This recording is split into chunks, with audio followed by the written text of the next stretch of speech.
ঘর দুয়ার জায়গা জমির হিসাব করবেন না, সেজদার হিসাব বলেন। ঘরের মানুষ 6 জন, নামাজ পড়ে কয়জন সেটা বলেন।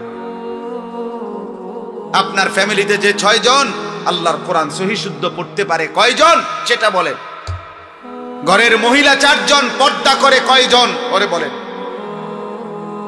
বেপর্দা বেহায়া নারী, আল্লাহর কসম নবীর হাদিস শুনেন, নবীজি সাল্লাল্লাহু আলাইহি সাল্লাম বলেন যে নারী শুধু তার সেন্ট বা আতর সুঘ্রাণওয়ালা, অর্থাৎ যেটা হাঁটতে গেলে অন্য পুরুষের নাকে লাগে এমন গ্রানওয়ালা সেন্ট দিয়া হাঁটছে, কসম আল্লাহর নবী বলছে ওই শুধু এই সুগন্ধ সেন্ট যে পুরুষের নাকে লাগলো, এই নারী জানিয়া, ব্যভিচারী নারী, ব্যভিচারী নারী, ব্যভিচারী নারী।